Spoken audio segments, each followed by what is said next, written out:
procedure, paano maparegister si Spike or vaccine, ano bang mauuna. So dala natin yung 10,000 yan natin. Buti nila may dala tayong pera. Kankyo Hosengka. Yan, diyan kayo pupunta guys tungkol sa aso. Kakabit lang natin yung nasa sa leg mo, yung register mo. Hi guys, samahan niyo po pala kami sa simpleng buhay namin sa Japan. This is Airi, and this is Akira, and this is Mami Lita, and this is me, Makolis Vlog. Let's go! Hi guys, papagpalang araw sa inyo. At nandito tayo sa school ni Bunsong Airi dahil meron tayong babayaran na school payment na hindi po naikalta sa bangko natin dahil po hindi po natin nalagyan. So yun guys, mga babaeng ko dito sa Japan, kapag oras ng kaltasan ng mga ganito ay huwag natin kalimutan na lagyan natin ng pera yung ating bank account. So pupunta tayo dito sa may office, no, para bayaran to sa halagang 8,000 yen, no? Magkano nga ba to? Ayun, 8,580 yen. So after natin dito guys magbayad, pupunta rin ako dun sa paggawaan ng uniform dahil yung uniform ni Ate Akira na pang summer ay gawa na nung nakaraan pa. So ngayon lang natin mapupuntahan, no? Today it's Monday. Kung mapapansin nyo yung vlog natin, yung previous vlog natin na gumala kami, ay ito pa rin suot ko kasi hindi pa tayo naliligo. Init pa naman guys, kaya nag-aircon na rin tayo, no? Ito nga pa yung nabili natin sa Daiso, no? Kahapon, linggo. So tara, payment muna natin to. Bali sinasarado pala nila yung gate guys, no? So mamaya bubuksan natin yan, tapos lalabas tayo, tapos tayo rin magsasara niya mamaya. So yung mga nakapark dito guys, no, halos karamihan yan teacher kasi yan dito yung office, kasi dyan yung school nila, no? Dati itong school ni Ate Akira. So yung mga subscribers ko po na nakapanood talaga nito lagi ay alam po yung istorya ng buhay namin dito sa Japan. Waiting lang tayo guys, no? At alas 9 na.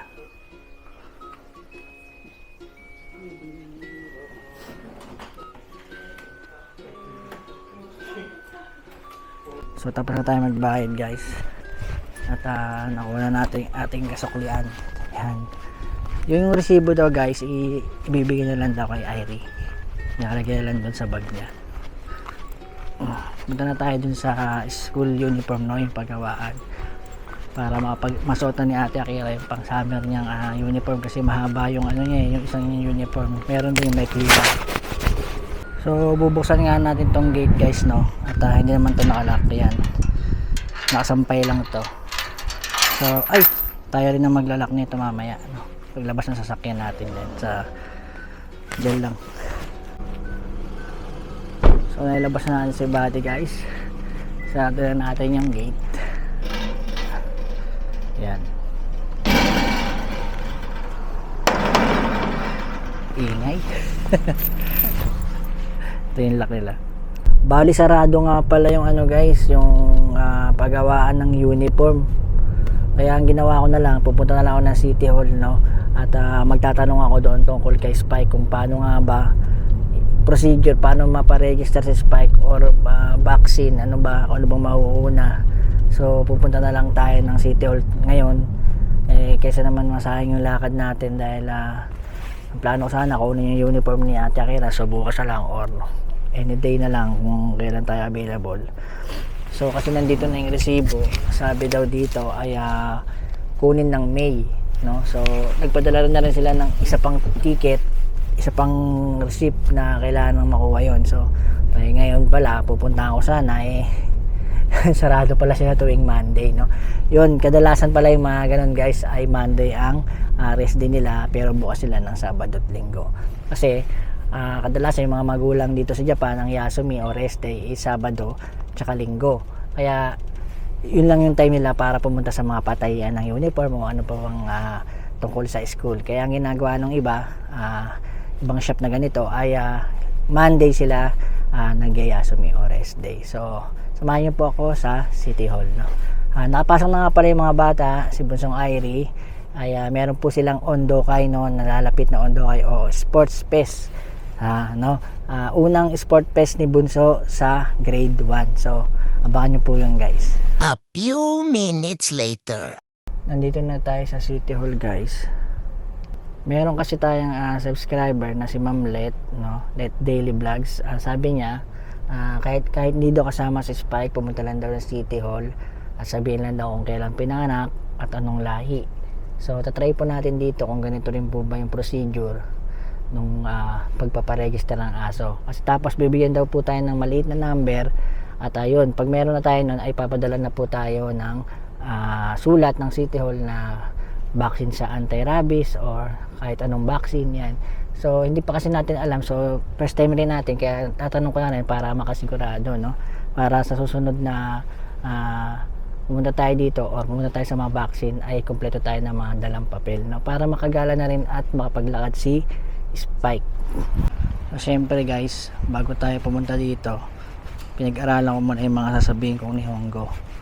Katulad ng I want to register, Toro Koshitai. Tapos yung about sa dog na usapan, Ino no Hanashi.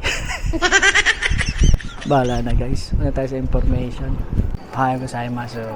Ito, Ino no Hanashi wa doko desu ka? Ino no Hanashi. 犬の登録、そうです、はい。誤解です。誤解です。誤解の環境保全課。わかりました。ありがとうございます。So, nandito tayo sa 5th floor, guys. Sabi kasi ay 5th floor, no? So, tatanong tayo dito. Saan kaya dito, guys? So, chinecheck lang nila yung address ko, guys. Pero dito daw tayo pumunta sa Kankyo Hosenka. Yan. Diyan kayo pupunta, guys, tungkol sa aso. Ayan ang pupuntahan yung department. Kankyo Hosenka. Bali may pinapilapan nga pala sa atin guys. Siyempre una na dito yung pangalan at address natin, at sa ibaba nito una na yung lahi ng aso. Dahil nga mixed breed si Spike, mix ang nakalagay. After nyan kung kailan pinanganak at sumunod yung kulay ng alaga nyong aso at siyempre pangalan. At ito naman yung small, medium, large ba yung alaga nyo. So dala natin yung 10,000 yan natin. Buti nila may dala tayong pera. 9:40 na ng umaga guys. At pagkatas nito ay uwi na tayo, no? At least kahit pa paano guys, no? Ay kahit di natin nakuha yung uniform ni Ate Akira, may nagawa tayo today, no? Naipa-register natin si Spike sa City Hall. Mawala man, mahahanap siya, no? Meron pa silang gustong ipagawa, lalagyan daw yung chip dito sa likod, parang chip na sa batok. Kaso naawa ko sa aso, hindi ko napapalagyan, no? At least naka-register naman siya, okay na yun, para mabaksinan. Balik na tayo dito guys.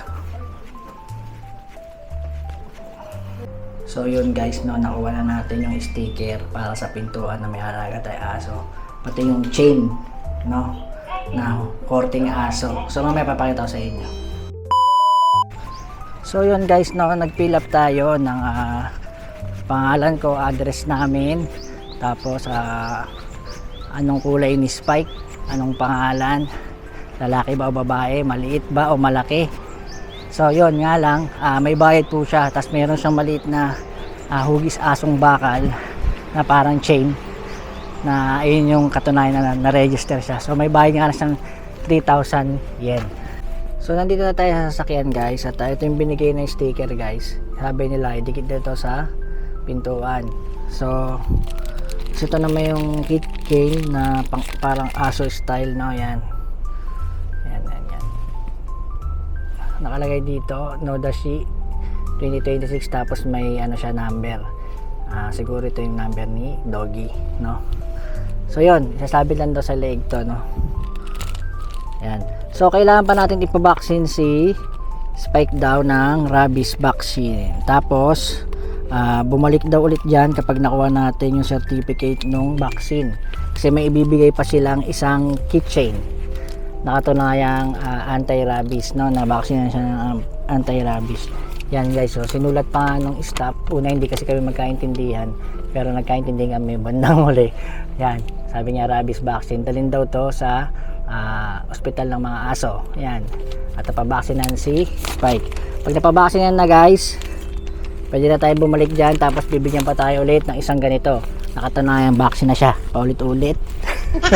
So uwi na tayo, at least meron tayong nagawa ngayon, no? At sana namin natutunan po yung mga kababayan ko na nandito sa Japan sa konting share na video nito. At salamat din po kay Ma'am Let's Daily Vlog, no, sa inyong comment, no. At least pumunta tayo dito sa City Hall. So mamaya ilalagay ko na tong harang na to dahil sobrang init na, guys. Nag-air ko na rin ako, naka-jacket pa ako, kapal, no. So tara, let's go. Grabe pala laki nito, guys. Sabi ko, nung binibili ko to sa Daiso, maliit to. Pero ito pala yung malaki.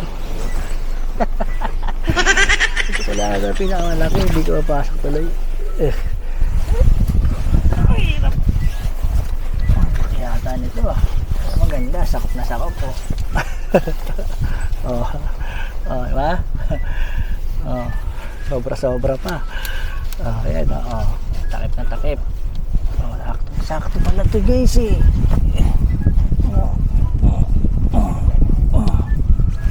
Diba? Ayan, guys, takip na takip yung buong natin. Ayan pala, maganda, lamig tuloy sa loob. Lumamig dito sa loob, guys. Biglang lumamig dahil natakpan yung windshield. So yun, at tutuwa si Mami Lita dahil naiparegister natin si Buddy na hindi niya alam, no? Si Buddy tuloy, si Spike. Ayan, guys, kung makikita nyo, saktong sakto lang yung nabili natin sa Daiso. Akala ko yung maliit, yung pala ay malaki pa nga. Doon sa Autobac, yung pinakita ko sa inyo last previous vlog natin ay 600 plus po, no? O 700 o 800 naglalaro yung ganung pantakip. Pero nagpunta po tayo sa Daiso, nakita po tayo ng 220 yen. So nakamura tayo, no? Ingay mo, Spike, ingay, ingay mo, Ayan, pasok dun, pasok. Basura yan. Sarado yung Akira. Yung paggawa ng uniform. Bali, nagluto nga pala sa Mami Lita ng sinigang sa miso, kaya hindi siya sumama. At may pasok tayo mamaya, guys, no? 10 AM na. Yan, magsasaing na ako at maghuhugas ng plato. Bali, may longganisa pa tayo, guys. To luto ni Mami Lita. Longganisa. Init, grabe. Pagkatapos mabaksinan ni Spike, guys, at yung certificate na makukuha po natin doon ay ibabalik po natin doon sa City Hall para mabigyan pa siya ng isang palawit, nga pala sabi ko kanina, di ba? Pagkatapos noon ay tapos na, pwede na natin igala si Spike. Makapaglakad na siya sa labas, guys, dahil meron na tayong katibayan na rehistrado siya at baksinado siya dito sa Japan. Yan, ipasok mo lang dun sa ano niya. Buti bumili ka pala niyan, no? Ay, nakagat, oh. Spikey. Kakabit lang natin yung nasa sa leg mo, yung register mo.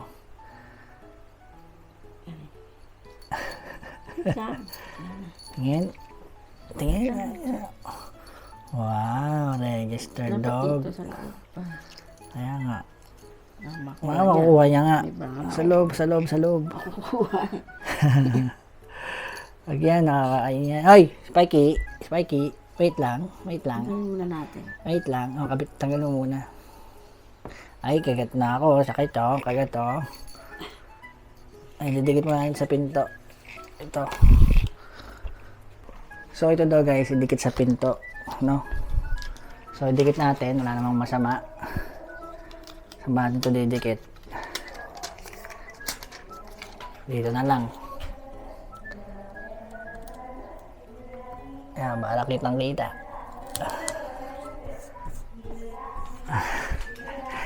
So, yun, guys, no? Sana may nakuha po kayong idea sa vlog na ito. Botohan na, guys, oh. May dumadaan ng mga nakampanya, no? At marami na nakadikit na litrato dun.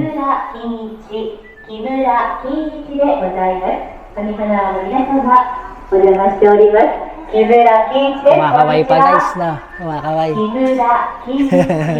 Siya nga pala guys, dalawang klase pala yung registration dito. Yung isa ay yung microchip registration, yung inayawan natin, at itong tag chain na napili natin. At bala ang registro pala ng aso dito sa Japan ay required ayon sa batas dito sa Japan para na rin makareceive sila ng annually rabies vaccination. At bali guys, meron pala ako nakalimutan. Kapag lilipat nga pala kayo ng tirahan, kailangan nyo lang itong i-report sa inyong lokal na bagong lipat kayo sa loob lamang ng 30 araw. Ayan na guys, nakalagay. Aray ko!